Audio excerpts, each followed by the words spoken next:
¿Alguna vez de sus superiores recibió alguna instrucción de que, oye, vincúlame a este, oye, condéname a este?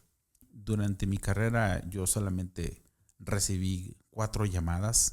La primera de ellas, y lo puedo decir así, fue la maestra Nadia Luz. La siguiente llamada que yo recibí, lo puedo decir, fue de la maestra Guillermina. La tercera fue del magistrado Jasso. La última, digo porque tengo que decirlo así, fue del actual presidente.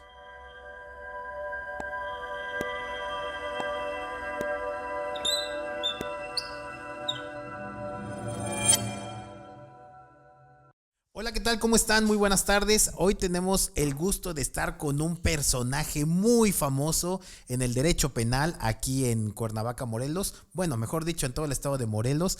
Él es una persona muy respetable, una persona que daba mucho miedo a los abogados y a particulares, los de oficio, y no se diga también para los de la fiscalía. Él es el maestro Arturo Ampudia. ¿Cómo está, maestro? Hola Raúl, muy buenas tardes. Gracias por la invitación. De verdad me siento honrado de estar en la oficina del perito más famoso del estado o región centro del país y sus anexas.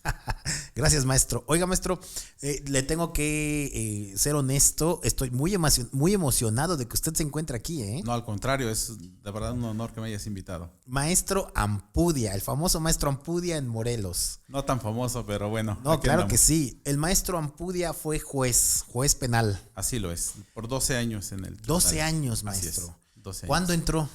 Mira, yo entré al tribunal en 2005 por una cuestión, yo diría, meramente accidental.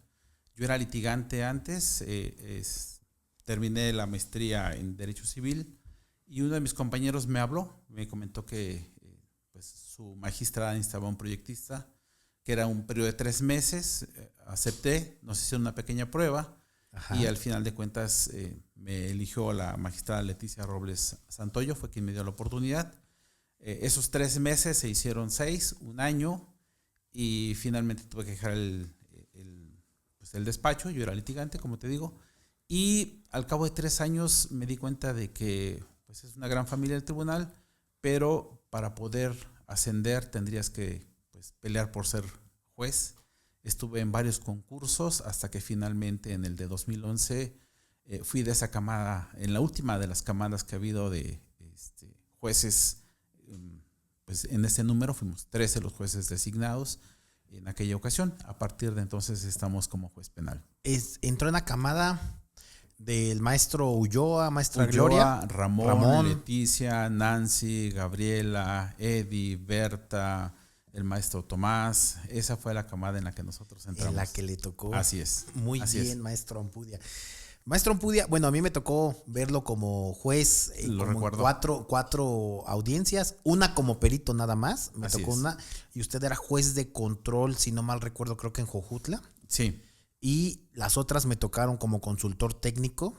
Sí. Y déjeme decirle que usted impone muchísimo. Era como que, chin, ya te volteé a ver el juez. Aguas, aguas porque te puede regañar o te puede expulsar. Bueno, fíjate que es interesante esa parte, Raúl. Cuando estamos en audiencia, pues lo que procuramos, al menos en mi caso, es no ser tan emotivo, no transmitir tantas emociones, porque a través de ellas el litigante sí puede darse una percepción de la estoy regando o Sí. eso es lo correcto, ¿no? Entonces, inexpresivo para precisamente no afectar al momento de resolver el sentido de tu determinación. Quizá esa fue la parte que muchos litigantes decían, es que no lo leo, no sé qué me va a decir, si la estoy regando o no. Entonces creo que esa parte fue la que hizo ese mito al que tú te refieres. Sí, justo eso cuando voy con los defensores que me contratan. Ya. Sí soy mucho de ver la expresión de los jueces, ¿no? Claro. Veo, ya hasta tengo más o menos registrados los rostros, ¿no? Así es. Y sí, efectivamente usted estaba muy complicado de ver, chin, ¿estaré bien o estaré mal? Sí, hay muchos compañeros que hacen expresiones de desaprobación, ¿no? O aprobación, ajá, que no me parece lo correcto, pero bueno, forma parte de esa dinámica de las audiencias en vivo, sí, porque pues, a veces te gana la emoción y las expresas, ¿no? Entonces finalidad era no ser tan expresivo para no dar a conocer finalmente el sentido de mi determinación. Sí, es muy complicado. Bueno, una expresión muy que me daba cuenta, y que yo creo que no necesitas ser experto en las expresiones, en el lenguaje no verbal, es la maestra Gaby Acosta. Ya. Ella sí era fácil de que, ya se enojó. Así es. Ya está hasta el gorro, ¿no? Ya está harta. O sí Así le es. gustó, ¿no? Y como que ella sí era la parte fácil. Y una de las partes difíciles es usted. Y ¿quién más sería difícil? ¿Sabe quién es más difícil ahorita? Ahorita Así que es. usted ya no es juez, el maestro Joel. Ya ahora he tenido oportunidad Sí. de entrar a él como litigante y en mi fase de litigante sí he Ajá. tenido audiencias con él y en efecto no es algo de lo que te permita Así es. dejar entrever cuál sería el sentido de Yo me de le su quedo viendo al determinación. maestro Joel y digo, Sí. estará enojado o sí le gustó. Maestro Joel tiene el mismo rostro desde que inicia hasta que termina. Así es. Así es el maestro Joel. Oiga, maestro, bueno, ya nos dijo el por qué entonces el mito de que todos decíamos, el maestro Ampudia, tengan cuidado, ¿no? O sea, tengan cuidado en el sentido de que estúdiale porque el maestro Ampudia en donde... como juez, ¿no? Usted como juzgador, en donde digas algo que está mal, aguas porque te va a expulsar. Bueno, mira, lo puedo dividir en las dos partes técnicas intervinientes. Por un lado, cuando iniciamos como juzgadores en 2012, ya en el concurso, yo había entrado un poquito antes, en 2011, realmente el sistema no tenía mucho. En el estado de Morelos tenía 3 años apenas. Y era muy común que algunos de los juzgadores, sobre todo los ministerios públicos y particularmente en la formulación de imputación, les permitieran leer. Sí. Y eso pues nos empezó a pegar un poco al principio porque los amparos en este caminar de el aprendizaje, ensayo, error, pues muchos de los amparos eran porque no se había cumplido con el, dicen ellos, principio de publicidad, que no es un principio, sino que es de oralidad, sino es una forma de llevar a cabo las audiencias. Entonces reponían para que no se les permitiera la lectura, por ejemplo, a los ministerios públicos. Entonces, para los ministerios públicos era difícil que de momento empezaran a leer el script que tenían y el juez Ampudia le dijera, ministerio público, no leas. Y entonces te desconcentra, ¿no? Porque vienes tan confiado en que todo lo que vas a decir ya viene plasmado y de repente te quitan ese soporte. Entonces, para muchos ministerios públicos era, no vayas a leer con Ampudia, ¿no? Porque no te va a dejar. Y en el caso de los defensores, porque también tenemos la obligación de cuidar de esa defensa adecuada, como todavía había mucho resabio del sistema tradicional, muchos te hablaban de conceptos que manejaba pues, el Código Procesal Penal con antelación a la entrada en vigor de ese sistema. Entonces, él no tiene mucho conocimiento de este sistema, ¿no? Entonces, a veces la pregunta de si conoce el sistema los desconcentraba. Y yo creo que de ahí viene esa fama. Esa fama de no entres con él porque es estricto, ¿no? Pero era en aras precisamente de salvaguardar esos derechos de víctima e imputado. Muy bien, maestro. Voy a hacer un pequeño paréntesis y saludar al señor de los controles, al famosísimo perito Álvaro Ramírez. Álvaro, una gran persona, por cierto. Gran perito, ¿no? Desde luego, lo he tenido en audiencias y ahora he ocupado los servicios del perito ya como abogado defensor. Y qué mejor que usted como juez nos diga que utiliza nuestros servicios porque algo usted como juez vio bien de nosotros, ¿no? Claro, mira, al final de cuentas, creo que el litigante, Ministerio Público, defensor, asesor, hace, como tú mencionabas, una lectura de quién está enfrente, cómo es ese juez, ¿no? Él te va a resolver más en tutela de derechos, dicen ellos, más garantistas. O no, mira, ahí le está dando más oportunidad al Ministerio Público, entonces es fiscalista, ¿no? Así como ustedes ven, nosotros también analizábamos el desempeño de decir, el abogado es muy objetivo, el abogado sí tiene una estrategia en el caso de la defensa, o el Ministerio Público hace una imputación muy sólida o sabe qué elementos necesita acreditar. Y particularmente, fíjate, Raúl, no por el hecho de recibir esta invitación, pero no era muy común que la defensa pública o particular se valiera de esta actividad que desarrollas de los servicios periciales. Es decir, de los peritos de los que nosotros hablábamos en etapas preliminares, pues solamente era de aquellos dictámenes que habían llevado a cabo la Fiscalía en las fases de investigación preliminar. Pero ya algunos defensores, puedo mencionar algunos entre los que empezaron a incursionar, Carlos Albert, Javier, empezaron Víctor, empezaron a llegar con peritos, y la verdad es que daba una óptica totalmente diferente. Y desde luego en el trabajo que desarrollan los peritos, uno decía, bueno, ese grupo de peritos me parece que es bueno, ¿no? Ahora la fama que ha alcanzado este despacho, ¿no? A nivel nacional, gracias, que se consolida como uno de los mejores, y que finalmente el litigante se ha dado cuenta de la importancia y valía que tiene de armar una buena estrategia, soportada además con información que le permita demostrar aquel punto que desea destacar. Entonces sí, es muy importante, Raúl. Muy bien, maestro. Nada más. Alvarito, a ver si me puedes ayudar con el micrófono del maestro Ampudia. De repente se me va el audio. Nada más checar que esté bien conectado. O si no, mis audífonos. ¿Sale? Maestro, gracias, Álvaro. Maestro, usted como juzgador, entonces, ¿era mucho más fácil el poder resolver algo si la defensa llevaba peritos? Bueno, no es que fuera más fácil. No tendría que ser lleven peritos y entonces la resolución va a ser favorable. Bueno, sí, tiene razón. No. Para usted, entonces, ¿era más fácil entender el asunto o la teoría del caso de la defensa? Ok. Lo que pasa es que en esta parte, Raúl, es importante señalar que el defensor, particularmente en el tema que tocas, ya no puede ser el que improvisa. Es decir, sí, hay una verdad que te presenta la Fiscalía y que solamente es a través de documentos, cuando hablamos de los datos de prueba. Pero no quiere decir que no pueda ser refutada esa información. Entonces, cuando se valen de la ayuda, de una opinión experta, desde luego que nos da un panorama distinto.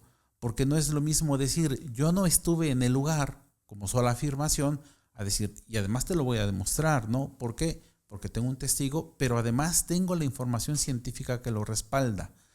La óptica cambia, desde luego. No es que resulte más fácil, sino que nos da a nosotros mayor información que te permite emitir una determinación con elementos que hacen más contundente una u otra teoría. Muy bien, maestro. Maestro, como juzgador, me imagino que sí, tuvo muchos juicios y muchas audiencias de control. ¿Nos podrá contar una anécdota o de un asunto que le haya gustado, que diga usted como juzgador, que se sienta incluso hasta como orgulloso de ese asunto? Sí, fíjate que como juzgador hay varios aspectos que te dan satisfacción. Uno de ellos fue complicado, lo recuerdo, y le llamábamos nosotros como tribunal el de How Are You. Fue de una ciudadana americana que fue privada de la libertad en el estado de Morelos, llevada a Puebla, y al final fue liberada. Recuerdo de ahí ese mote al juicio porque pues no hablaba español, y entonces cuando fueron los peritos, psicóloga médica, la pregunta era how are you, ¿no? Y el fine. Pero ¿por qué ese juicio en particular marca? Porque fue el primero que nosotros como tribunal emitimos una resolución sin que estuviera presente la víctima. Esto lo fue así porque ella fue liberada y después de esta etapa traumática regresa a Estados Unidos porque era originaria de allá.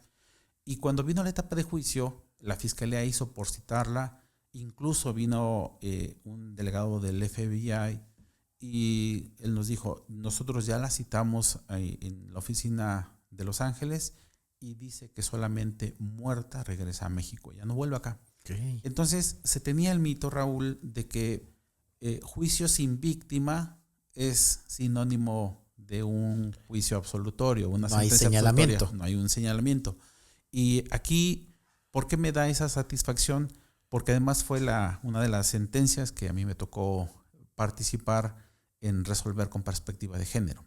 esa resolución incluso la mandamos a un concurso, quedé en segundo lugar por ella, pero se hizo un estudio aplicando perspectiva de género, así como esos factores novedosos en los que en su momento el tribunal nos estaba aportando en la formación que como juzgadores teníamos para analizar un asunto encontrando puntos vulnerables, ¿no? Les decíamos nosotros categorías sospechosas. Es mujer, es extranjera, no conoce el idioma, y el hecho de que no viniera a rendir declaración podría en un momento dado dejarla sin el acceso efectivo a la administración de justicia. ¿Por qué dejó una satisfacción? Dado que la declaración que ella había dado a la gente del Ministerio Público, que fue referenciada por el psicólogo, que fue referenciada por los policías de investigación criminal, que fue referenciada por el médico legista, nos permitió establecer que efectivamente una persona había sido objeto de una conducta. No la tuvimos a ella no fue a juicio, ella no declaró, ella no dijo tuve esto o me pasó esto, Sí. pero la información de lo que le había ocurrido la tuvimos con los otros medios de prueba, y esto nos permitió emitir la primera sentencia de la que yo tengo registro de memoria, sin la presencia de la víctima cuando ésta se encuentra viva, y fue condenatoria. Supe que fue recurrida a la apelación, confirmada, e incluso este asunto llegó al amparo directo, resuelto por la Corte, y fue además confirmada. Entonces es una satisfacción porque se rompe ese mito de que si no viene la víctima, entonces es una sentencia absolutoria. Y bueno, no he recibido el título y la cédula, ¿verdad? Todavía no soy licenciado en Derecho, pero pues yo tenía esa idea de que si no va la víctima no hay señalamiento. Y sí, pues te dicen, ya ganamos. No. Fíjate que en la parte de la judicatura no es el ausencia de víctima sinónimo de sentencia absolutoria. ¿Por qué? Porque esta libre de valoración que el juzgador tiene de analizar cada una de la información que recibe, de concatenar incluso esta información, te va a permitir llegar a un resultado. ¿Por qué esta lo fue así? Porque el tema a dilucidar es, ¿ciertamente una persona, en el caso que te comento, fue privada de la libertad? Sí. ¿Cómo lo acredito?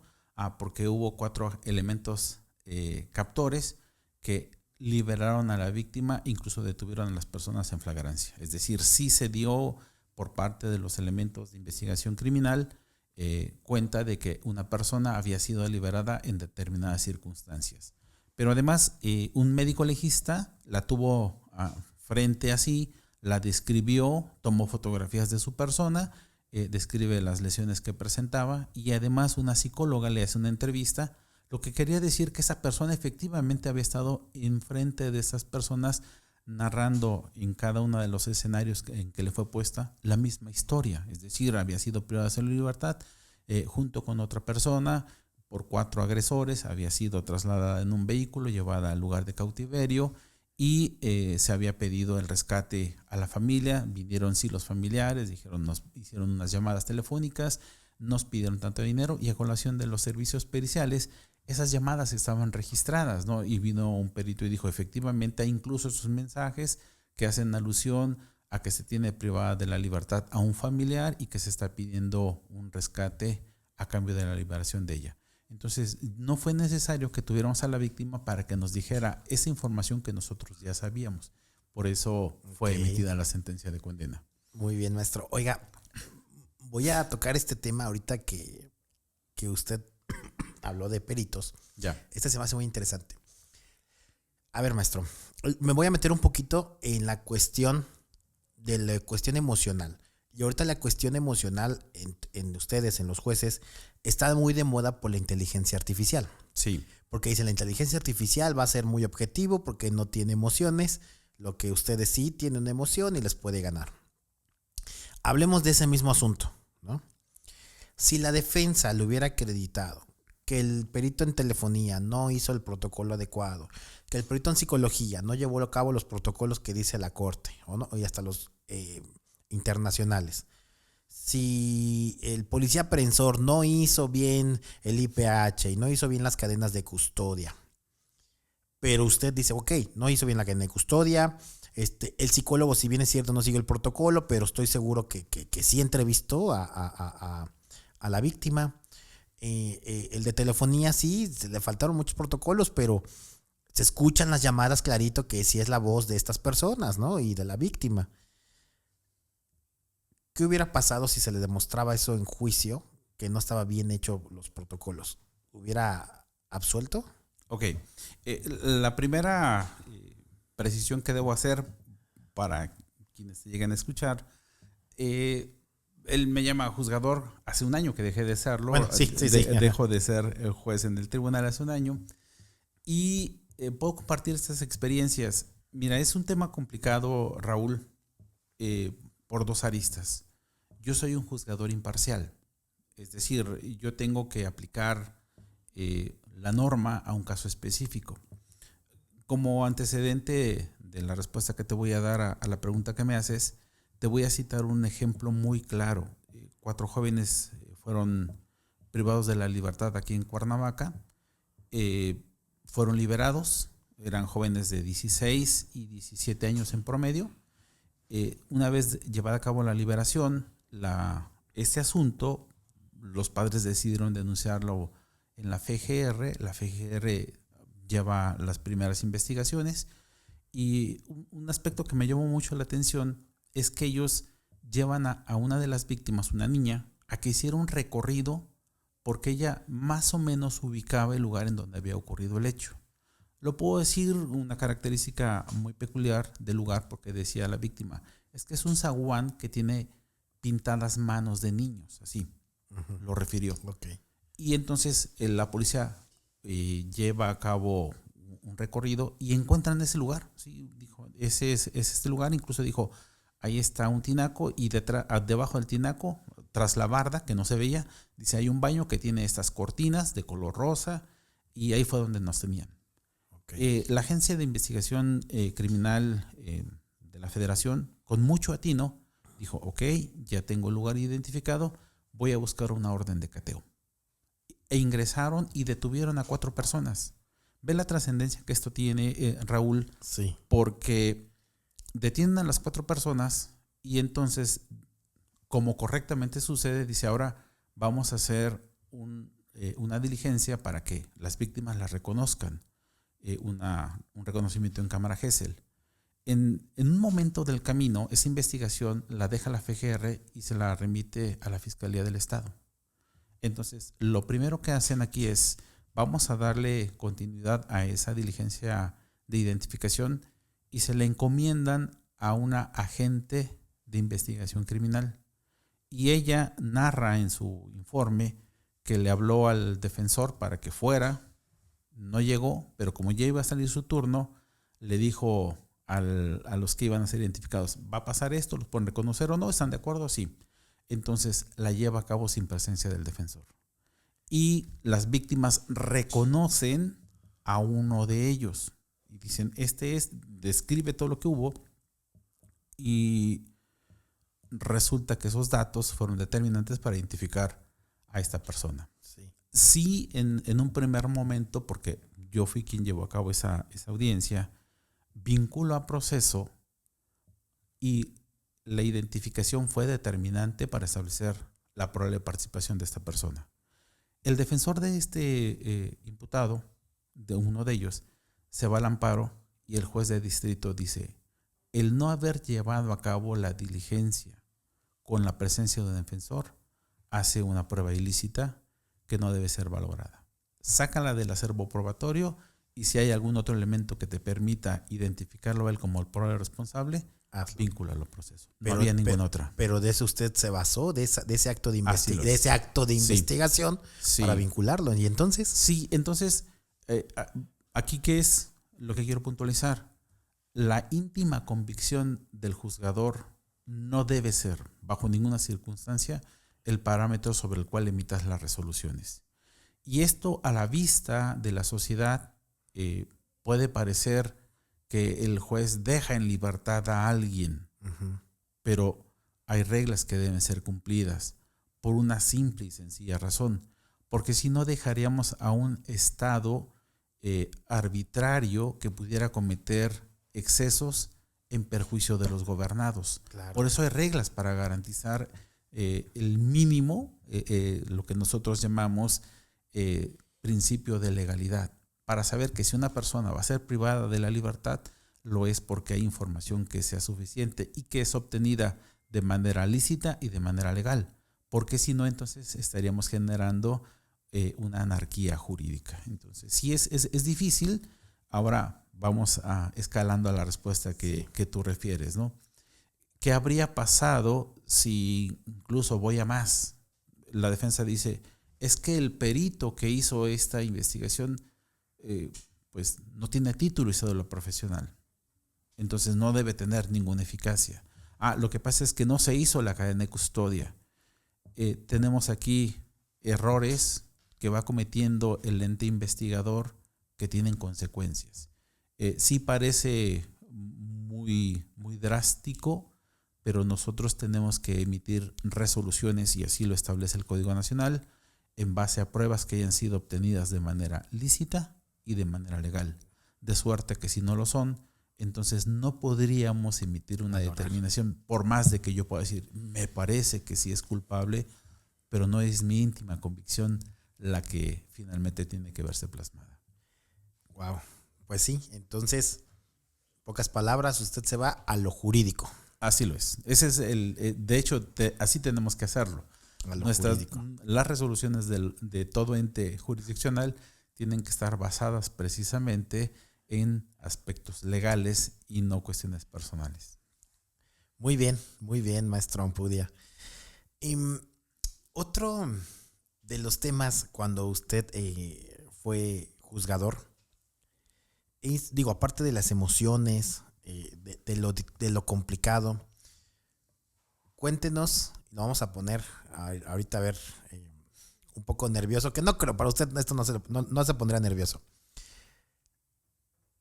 ¿Alguna vez de sus superiores recibió alguna instrucción de que, oye, vincúlame a este, oye, condéname a este? Claro, no, yo no lo tuve durante los 12 años que fui juzgador. Parte, yo creo, Raúl, en la forma de ser en que yo me conduzco o me conducía como juzgador.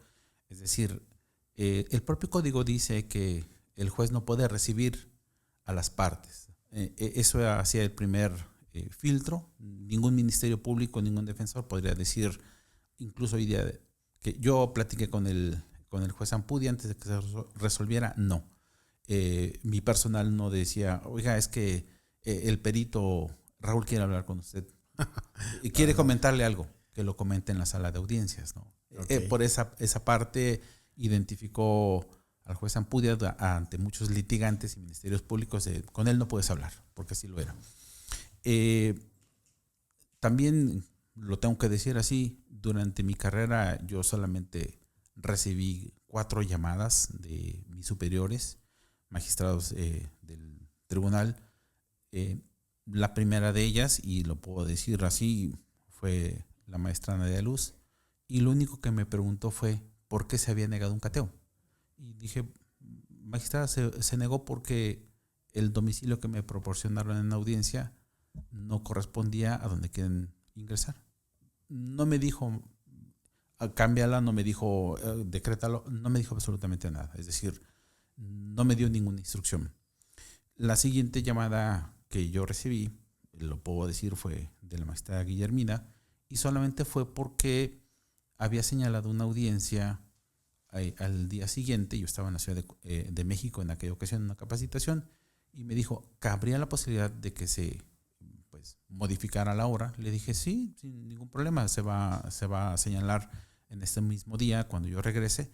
¿Por qué? Porque era factible. O sea, es decir, no es que no me dijo concédela o resuelve en ese sentido, solamente que se adelante la hora que ya se había prefijado. No lo consideré inapropiado, porque al final de cuentas la información la tenía que recibir, sí, claro, en audiencia y resolver conforme a ella. No me dijo decrétala, okay. No lo hizo. La tercera fue del magistrado Jasso, en un asunto que tenía en Jojutla, y solamente fue para decir, parece que en este asunto la información que se tiene de la mesa de seguridad implica que es una persona de riesgo. Le dije sí, pero aunque no hubiese yo recibido la llamada, el hecho que le atribuían implicaba poner una medida de prisión preventiva por el solo hecho que le habían imputado. Es decir, pero tampoco me dijo, déjalo en prisión o haz esto. Nada.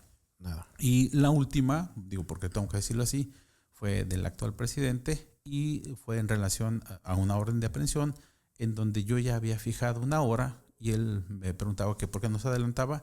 Y aquí, a diferencia de la ocasión pasada, fue que pues yo iba en un tránsito hacia Puebla, no la podía adelantar porque iba apenas a mi destino. No, tampoco me dijo en la llamada, líbrala o no lo hizo porque no. Nada más si acaso la puedes adelantar. Así es. No hubo más. Es decir, son las únicas llamadas que yo recibí de autoridades. Nunca recibí de consejeros, nunca recibí de diputados, nunca recibí de ningún. De nadie. Así que alguien les diga, oye, o vincúlalo o no lo vincules, ¿no? Sí, porque se presta mucho, ¿no? Que hay llamadas de superiores en donde tienes la consigna de claro. Bueno, dependiendo qué juez era, ¿no? De control o de enjuiciamiento, ¿no? Así es. Condénalo o no lo vincules. Claro, no lo fue. En mi caso no hubo ninguna de esas llamadas o instrucciones a lo largo del tiempo que yo estuve como juzgador, salvo las que te mencioné y con esas finalidades que ninguna fue. Que las llamadas fueron como preguntas, ¿no? O sea, claro, y además yo lo entendía por la función que cumplía cada uno de ellos en su momento, ¿no? Claro. Un presidente tiene que estar informado de lo que sucede, pero ninguno de ellos me pidió que vinculara o no vinculara, que librara una orden en tal o cual sentido o que condenara. A mí no le tocó esa llamada, no. Afortunadamente. Yo pienso que debo considerarme así, no hubo esa necesidad de hacerme llamadas de esa naturaleza. Muy bien, maestro. Oiga, maestro, y ahora, como usted como juzgador, incluso dijo algo muy, pero muy importante. Usted ya detectaba los peritos, los defensores, tanto de oficio como particulares, ¿no? Quién es objetivo, quién no, quién trabaja con peritos. Pero ahora, ¿cómo está viendo la vida, la cuestión penal? Ahora, ¿cómo la ve de este lado, de como defensor? O sea, es un cambio muy fuerte, ¿no, maestro? Sí, fíjate que sí lo es. Yo puedo sentirme afortunado, y eso se lo agradezco al tribunal, porque me dio una formación analítica para poder establecer qué necesita recibir un juez para obtener una determinación en el sentido que quieres. Lo he aplicado, hemos conformado un buen despacho. Tuve la fortuna de conocer a la maestra Karina Isabel Espadas. Me suena el nombre, creo que es una persona que me debe un video y unas fotografías. Seguramente, sí. Manda mis saludos, por favor. Ella, la saludo mucho, ella fue quien me dio la oportunidad de empezar a trabajar. La licenciada Mayra Pozos, que fueron los que me dieron la confianza, recién salido del tribunal, de formar equipo con ellos. Hoy día tenemos un equipo muy consolidado. Creo que la diversidad de criterios nos ha ayudado a formar ese despacho con el licenciado David Flores, con Ivonne García Chávez, con Gabriel César Miranda Flores, que hemos consolidado este despacho, liderado muchas veces por la maestra Karina. Pero fíjate que sí me permitió, Raúl, no solamente en el Estado, sino fuera de él, empezar a argumentar de forma tal, digo yo, de la que me hubiese gustado me argumentaran a mí para obtener una resolución. También debo decirlo, no siempre he tenido los resultados que yo esperaba, y dije, bueno, entender, hay que son personas, tienen criterios de valoración, hemos impugnado, hemos batallado. Por ejemplo, con la maestra Karina, algo que puedo reconocer mucho es que la batalla ardua nos permitió obtener, creo que es de las primeras a nivel nacional, la inaplicación de una prisión preventiva oficiosa en el estado de Veracruz, ¿no? Un día me dijo, oiga, maestro, ¿por qué no le intentamos con esta. Y sí, de principio dije, no, porque los jueces aplican prisión preventiva de manera tajante. Yo lo hacía como tal. Pero me dijo, mire, hay estas resoluciones que condenaron por parte de ¿Antes la de Corte. salir de la Corte Interamericana o ya después? No, después de, ya como ok. litigante. Ya como litigante me dijo, oiga, ¿por qué no peleamos esto? Lo debo confesar, si es que me escucha. Al principio con un poco de incredulidad, pero le batallamos y finalmente se consiguió el 14 de noviembre pasado. Pues ya nuestra representada salió en libertad y pues ahora ya está en su casa con una medida cautelar distinta de la prisión preventiva oficiosa. Qué bien, maestro. Ahorita que está hablando de este asunto de Veracruz, lo sigo en sus redes porque Gracias. soy fan del maestro Romperredes. No. Al contrario, eres el perito más famoso, lo he dicho así. No, bueno, digo esto de Romperredes porque el maestro siempre que me ve dice, el perito más famoso Romperredes. Lo es, además, lo es. Maestro, muchas gracias. Maestro, pero veo que usted tiene trabajo a nivel nacional. O sea, ya le dije, lléveme como su chofer o que carga las maletas. Veo que ya anda en Monterrey, anda en Los Cabos, anda en Veracruz, Sí. anda perdón, en Ciudad de México. Así lo es. Anda en Querétaro. No, hombre, anda en todos lados. Fíjate que he tenido la fortuna, primero, antes de salir del tribunal, tuve la fortuna de trabajar de la mano del doctor Gustavo Ortiz, que en su momento fue miembro de la Federación de Veterinarios, de Médicos Veterinarios Zootecnistas, y él me invita a un proyecto para capacitar a peritos precisamente en medicina veterinaria y zootecnia. Fue un programa piloto, fueron 32 médicos de todo el país y a mí me tocó abordar el tema jurídico de que necesita un perito tener, saber y desarrollar en audiencia. Y a partir de ahí, en el área académica, pues empezó a generar cursos para los peritos de responsabilidad médica profesional, de qué necesita saber un perito, de cómo debo cuidarme. Y eso me abrió puertas. Raúl, tengo la fortuna y le agradezco mucho al doctor Gustavo esa oportunidad, porque con él he conocido a los médicos veterinarios de Monterrey, de Chiapas, de Puebla, donde hemos estado pues trabajando de la mano de ellos, y se trabaja en un proyecto muy importante de asesoría, y Monterrey es la vanguardia. O sea, finalmente quien tiene mascotas deberá saber que Monterrey es una de las ciudades más adelantadas en legislación de bienestar animal y del cuidado. Entonces he tenido la oportunidad de ir a foros con ellos, de cursos, de capacitación y asesorías que hemos tenido. Se ha extendido a Chiapas, se ha extendido a Puebla, se ha extendido a la Ciudad de México, a Querétaro, y con el equipo que se ha conformado, repito, la maestra Karina Isabel, con Mayra Pozos, pues hemos tenido la dicha de estar en entidades como Veracruz, como Puebla, como Querétaro, como Jalisco, como Nuevo León, como Baja California Sur. Entonces hemos tenido esa fortuna, ¿no?, de trabajar en equipo. Ahora con el recién integrado el equipo, el maestro Gabriel César Miranda, pues también hemos consolidado ese gran equipo del que formamos parte. Qué bueno, maestro. Y bueno, y también agradecerle porque nos toma en cuenta en su equipo con las periciales. Créame lo que cuando usted me marca y me dice, perito Raúl, ¿cómo está? ¿No? Bien, necesito un dictamen. Y yo dije, ¿de verdad el maestro Ampudia está necesitando de nosotros? ¿Por qué? Claro, porque le digo, no, claro, para nosotros no. era, uy, el maestro es muy especial y como es especial no va a contratar a cualquiera. Y lo has dicho bien, sí, lo has dicho sí. bien. O sea, por eso contrato al mejor, ¿no? Gracias, maestro. Hemos tenido, la verdad es que grandes resultados. Cambia, te das cuenta del trabajo profesional que ustedes hacen. De hecho, con la maestra Karina, una vez que vinimos a esta oficina, que nos mostraste esa animación, ¿no? De, sí, mira, vamos a hacer una animación en 3D para poderlo llevar a cabo, con el uso recién en Cuautla de ese dron, ¿no? Sí. Y le dije, mira, salúdame al perito que ahora va a ser un comadrón, ¿no? Porque es el padrino finalmente. La verdad es que manejas un equipo de vanguardia. A tus peritos y colaboradores, yo trabajaba más con Álvaro, que es un excelente ingeniero, un buen perito.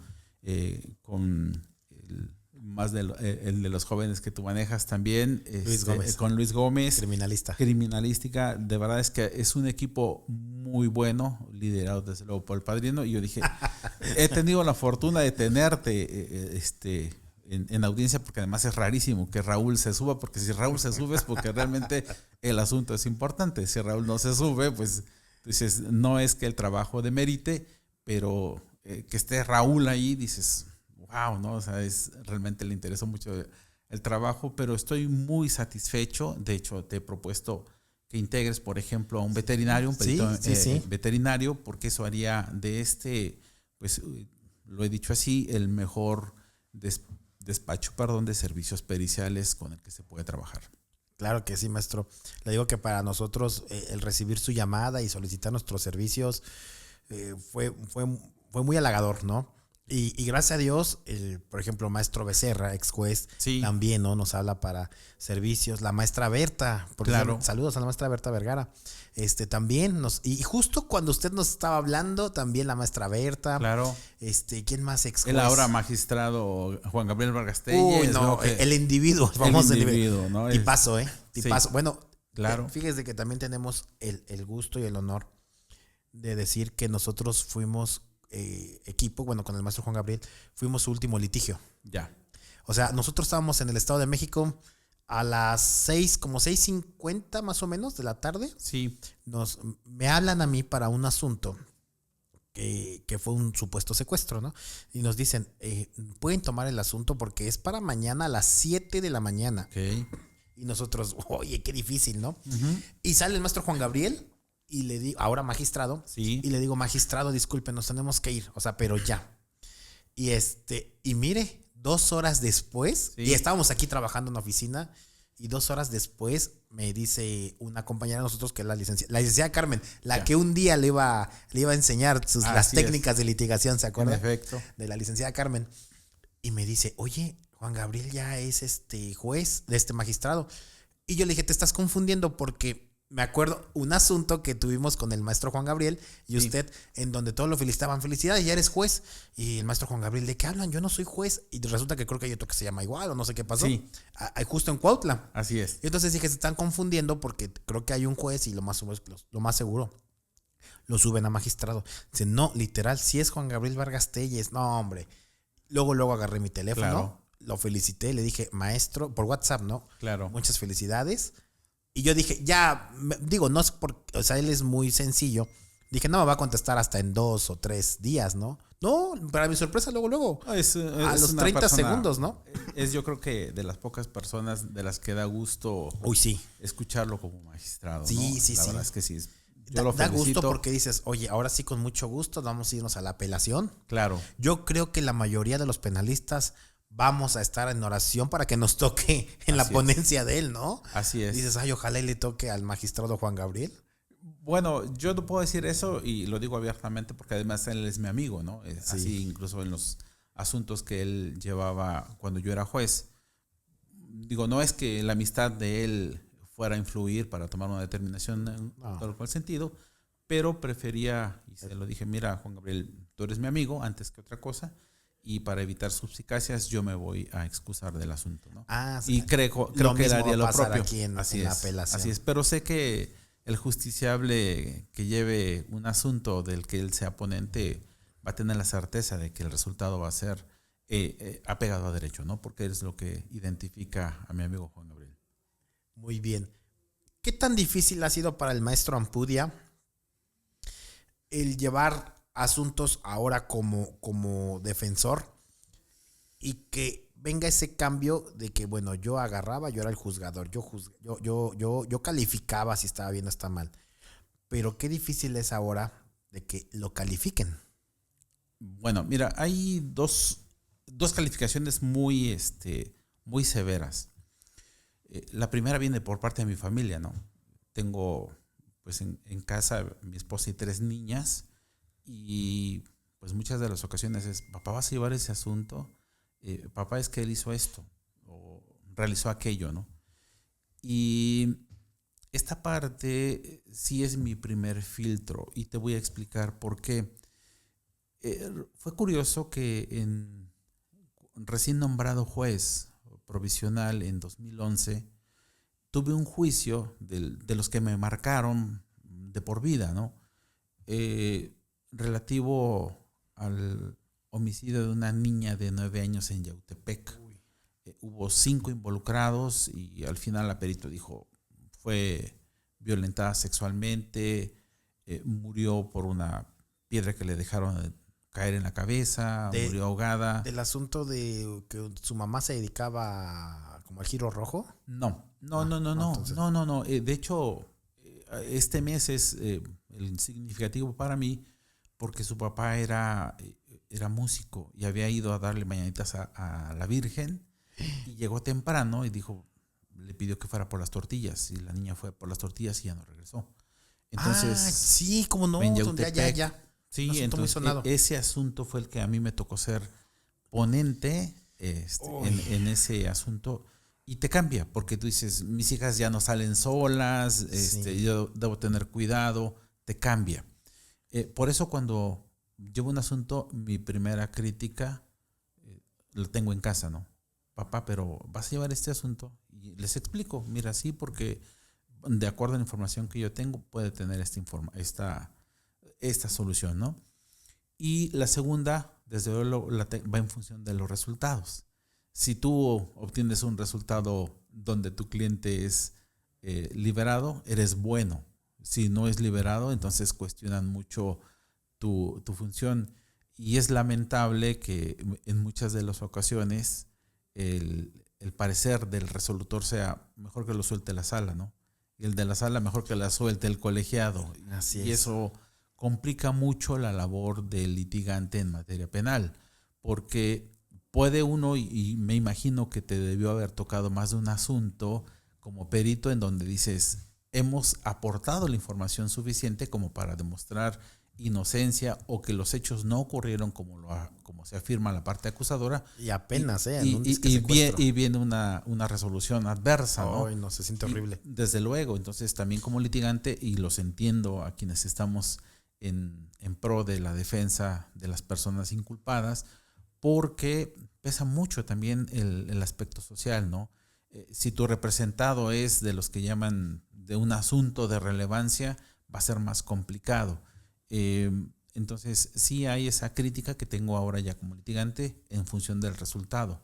Y me he empezado a encontrar con esos aspectos de que tu cliente es de los que fue o está señalado o es del interés político, social, público, y que a veces la resolución no es en el sentido que tú esperas, a pesar de las argumentaciones y medios de convicción que aportas, y bueno, a batallar, ¿no? Es que se piensa todavía que el juez pues deja en prisión o condena y que sea la alzada a la que lo deje en libertad. A veces la batalla termina allí, a veces no, y te tienes que ir entonces al amparo, y esto es un poco complicado, no me había tocado lidiar con ello, pero es algo de lo que he estado viviendo últimamente. Ahorita, con esta experiencia, si pudiera regresar el tiempo con la experiencia de defensor particular, si pudiera regresar el tiempo y regresa a juzgador, ¿cambiaría algo? No, fíjate que no, porque en esa mira ese era mi objetivo, ¿no? El juzgar de acuerdo a la información que yo estaba recibiendo. De hecho, en el control, si alguien habría que quedarse vinculado a proceso, se quedaba. Si no era así, yo no tenía empacho en decir no hay una vinculación a proceso, ¿no? Si había que imponer prisión preventiva, aún justificada, se imponía, y si no era necesario, no lo hacía.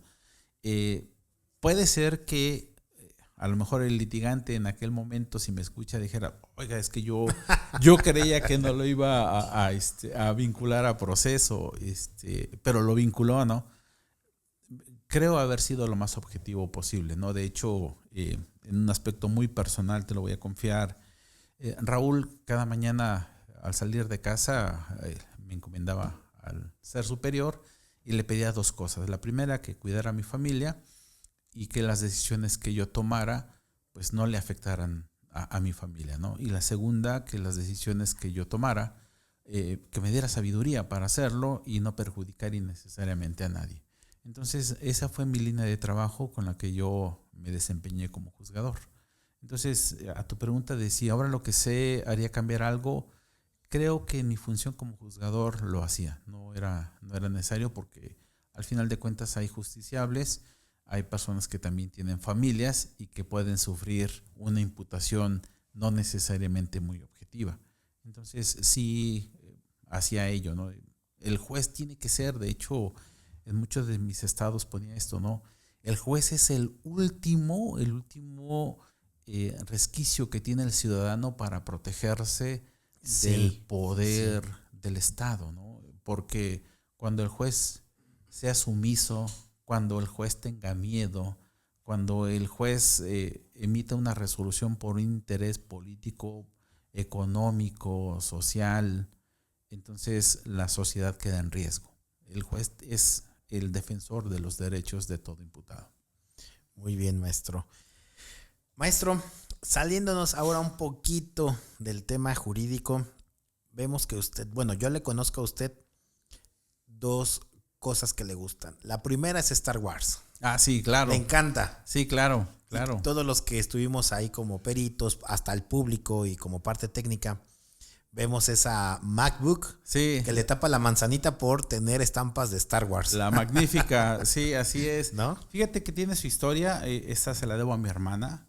De hecho, yo me llamo Arturo y el robot que me identifica es el R2D2. Ajá.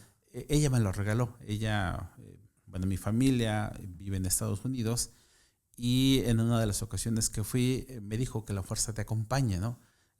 La saga la he seguido y la verdad es que yo soy del lado de los buenos, no del lado oscuro. Muy bien. Así es. Entonces sí la tengo. De hecho, muchos de mis objetos personales tienen esa seña, ¿no? Quienes me conocen más sabrán que tengo corbatas, sabrán que tengo camisas, sabrán que tengo relojes, tazas, calcetines, estampas. Entonces, todo lo que puedo de Star Wars, pero del lado bueno, ¿no? Del lado bueno, sí. Sí, mis hijas sí son un poquito más del lado oscuro, les gusta por ahí Darth Vader, pero no, para mí es el lado de la fuerza, ¿no? Por eso también una de las frases que siempre me vas a escuchar decir es que la fuerza te acompaña. Sí, ¿no? Se la he escuchado 2-3 veces.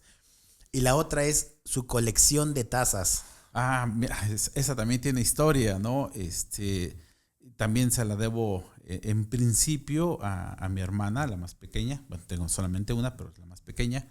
Ella me regaló la primera taza, y lo puedo decir, de una cafetería muy famosa, que vende cafés caros, pero de Starbucks. Y resulta ser ya nos debe una lana de la publicidad. Si la cafetería me escucha, me tiene que regalar un café. Sí. Pero no, fíjate que ella me regaló una de un viaje que hizo ella a Las Vegas, ¿no? Entonces tenía el rótulo de Vegas, pero no me llamó mucho la atención precisamente porque sabía que el café era caro. Pero resulta ser que ahora que tomamos un asunto con la maestra Karina, uno de tantos. Uno de tantos. Y sí, afuera de Morelos. Sí, hombre. Fíjate que hacíamos el recorrido muy temprano. Nuestro punto de reunión era Cuautla. Y de Cuautla a Jalapa son promedio 3 horas y cuarto. Y ya nuestra rutina era salir de Cuautla. Normalmente salíamos a las 5:30, 6 de la mañana. Atravesábamos Puebla y ya llegábamos a la autopista para Veracruz. Y a la salida hay una cafetería. Y ahí es un café, pues sí, un cafecito, ¿no? Y vi la primera taza que decía Puebla y decorada como tal. Le dije, mira, está bonita. Y resulta ser que en la compra de la taza te dan el café. Y dije, bueno, entonces me la llevo. Estando en Jalapa encontramos la de Veracruz y se formó un hábito. Y yo dije, bueno, a cada lugar al que yo vaya, pues me voy a llevar una taza. Tiene un significado, Raúl. Cada que puedo y disfruto así mi café en ella, en tu casa, en tu pobre casa. Gracias. Esa taza trae memorias, trae recorrido, me evoca al tiempo que invertiste para llegar al lugar, lo que aprendiste, lo que comiste, las personas a las que conociste, y tienen ese significado. Por eso, si yo te regalo a ti una taza de un lugar de esos, es porque te aprecio realmente, Gracias, ¿no? gracias, maestro. Y puedo contar con los dedos a las personas a las que he regalado, de Veracruz, en tu caso, También de Veracruz. Gracias, he muchas regalado gracias. de Monterrey, he regalado de Los Cabos, he regalado de San Diego, pero a quien la recibe es porque forma parte especial de mi vida, ¿no? Te puedo decir, yo tengo ya mi colección, empecé con esas tazas, tengo tazas ya de Starbucks, de Querétaro, tengo de Puebla, tengo de Monterrey, tengo de Los Cabos, tengo de San Diego. Ya dos más. Hoy dos más, ¿no? ¿De dónde son? Ya ni se acuerdan, mire. Claro que sí, una es de Guadalajara y otra es de Mazatlán. Muy la bien. de Mazatlán además con mi nombre, sí, claro, ¿no? O sea, eso lo sé, personalizada. que además es un regalo de Raulito, a quien le agradezco. Pero las personas que me conocen, incluso la maestra Karina, ya también, maestra, llévese su taza, ¿no? Y, en ese hábito, incluso lo puedo decir, recién mi hija me trajo una de España y otra de Francia, y es algo que atesoro mucho. Realmente, más que el regalármelas, fíjate bien lo importante, más que Raúl me diga, le regalo la taza de Starbucks de Chiapas, para mí tiene más significado el que yo te la regale a ti. Y tiene valor la taza cuando yo voy a ese lugar y la compro, ¿no? O la adquiero por lo que te acabo de mencionar, lo que significa es el lugar asociado al trabajo que desempeño ahora, al lugar que conozco, a las personas, y es realmente muy padre, ¿no? Dices, esta me trae buenos recuerdos por estas razones, ¿no? Entonces, si alguien recibe de mí una taza es porque resulta ser realmente muy especial. Se agradecen las tazas, ¿no? que recibo, como las que hoy acabo de pues, ingresar a mi colección, pero tiene esa historia. Fíjate, la empecé con la maestra Karina y ahora ya tengo mi tazario ahí en la casa, ¿no? Una vez me rompieron una. Uy. Sí, pero me dijeron en casa, no te preocupes, es de Monterrey y va seguido a Monterrey, ¿no? Entonces, ya se repuso esa taza. Pero sí, es muy peculiar para mí. Las tazas, me gusta el café, soy adicto al café. Y entonces a veces combino esos dos gustos, ¿no? Me puedo tomar mi taza en una tacita de R2D2. Entonces, eso tiene mucho sentido. Perfecto. Así es. Maestro, le agradezco mucho su tiempo. De verdad, usted una excelente persona. Insisto, se le tenía mucho respeto como juez, pero aquí que ya he tenido la oportunidad de convivir y que le agradezco mucho nuevamente la confianza que tiene en nosotros, y hay una admiración, ¿no? Una admiración hacia su persona. Cada vez que tenemos audiencia con usted le aprendemos muchísimo y no me queda más que agradecerle nuevamente el tiempo y la confianza que nos tiene cada vez que nos contrata. No, gracias. Gracias a ti.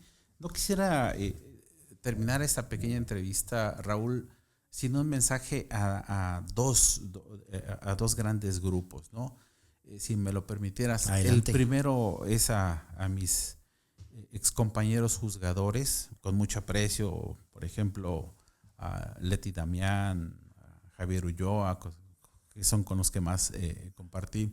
Dos grandes también. Dos grandes. No, hombre, los dos. Puedo decirles a ellos que la encomienda que tienen es muy grande. Es una responsabilidad enorme. Ser juzgador, sí, la satisfacción personal y profesional es grande, pero va más allá. La responsabilidad que tiene el juzgador al momento de emitir una determinación debe tomar en cuenta que atenta a veces contra la libertad de una persona o incluso de una víctima. Las decisiones trascienden más allá de la persona, a la familia.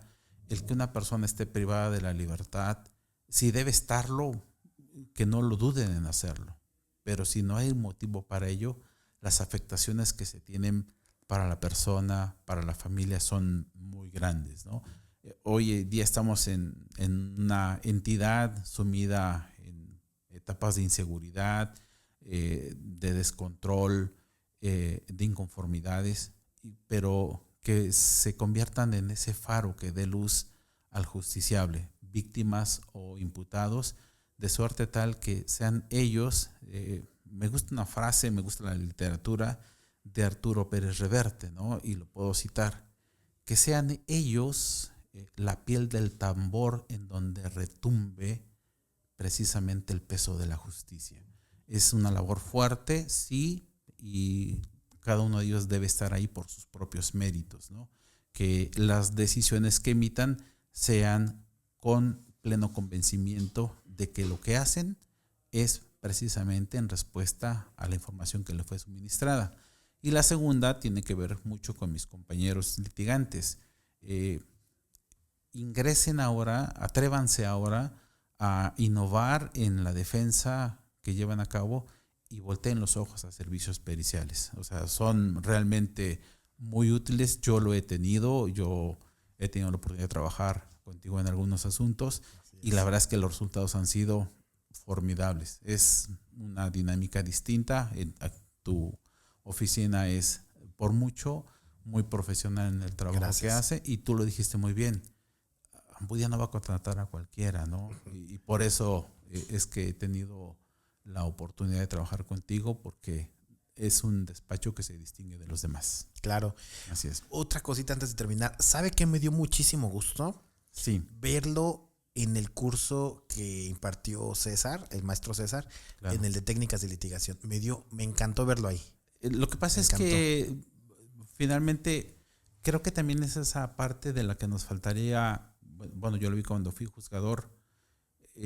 No dejas de aprender. Sí. Y de todos tienes que aprender, ¿no? Así es. Entonces, el maestro Ricardo es muy bueno, él aporta mucho y yo estoy en esa fase ahora, ¿no? De aprendizaje, no dejas de aprender y también, pues, muchos juzgadores debieran hacer lo propio, ¿no? Sí. Capacitarse porque el derecho es cambiante. Maestro, agradecerle nuevamente, no me canso de agradecer. No, al contrario. Su confianza para la cuestión profesional y agradecer su amistad. No, al contrario, Raúl, gracias a ti, me voy muy, muy contento y convencido de que este es el mejor lugar para servicios periciales. Gracias, maestro. Vale, cuídate mucho. Hasta luego.